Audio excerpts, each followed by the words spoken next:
SMS express উদ্বোধন উপলক্ষে আগত আমাদের যারা বিএনপির সাবেক সভাপতি জনাব নাসির রহমান, বর্তমান জেলা কমিটির আহ্বায়ক, সাবেক মেয়র ফজল করিম মঈন ভাই এবং বিশেষ অতিথি হিসাবে আছেন আমাদের জেলা বাস মিনিবাস মালিক সমিতির সম্মানিত সভাপতি এবং জেলা বিএনপির সদস্য সচিব আব্দুর রহিম রিপন ভাই সহ আজকে আমরা আগত সব অতিথি যারা আছেন আমার সামনে উপবিষ্ট এবং মঞ্চে উপবিষ্ট থানা বিএনপি পৌর বিএনপির সব নেতৃবৃন্দ সহ আমার সামনে উপবিষ্ট যাত্রীবৃন্দ, স্থানীয় ব্যবসায়ী যারা আছেন সবাইকে SMS এক্সপ্রেস ব্যবহার করার জন্য আপনাদের আকুল আবেদন জানাচ্ছি। এই SMS এক্সপ্রেস আমরা কাজ শুরু করেছিলাম আজ থেকে আরো 6 মাস আগে।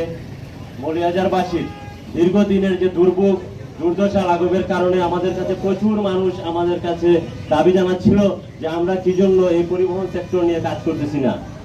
বিগত ফ্যাসিস্ট সরকারের আমলে এই 17 বছরে মৌলভীবাজার পরিবহন ব্যবসাটা ছিল কুক্ষিগত করে রেখেছিলেন কিছু আমাদের নামদারি কিছু আওয়ামী লীগের নেতৃবৃন্দ। আপনারা ভালো করেই সেটা জানেন, কার কার নাম সেটা আমি উল্লেখ করবো না, কিন্তু ইনশাআল্লাহ 5 আগস্টের পর থেকে আমাদের ফ্যাসিস্ট সরকার বিদায় নেওয়ার পর থেকে আমরা আবার এই পরিবহন ব্যবসাকে মৌলভীবাজারে পূর্ণ জাগরণ করার চেষ্টা করতেছি।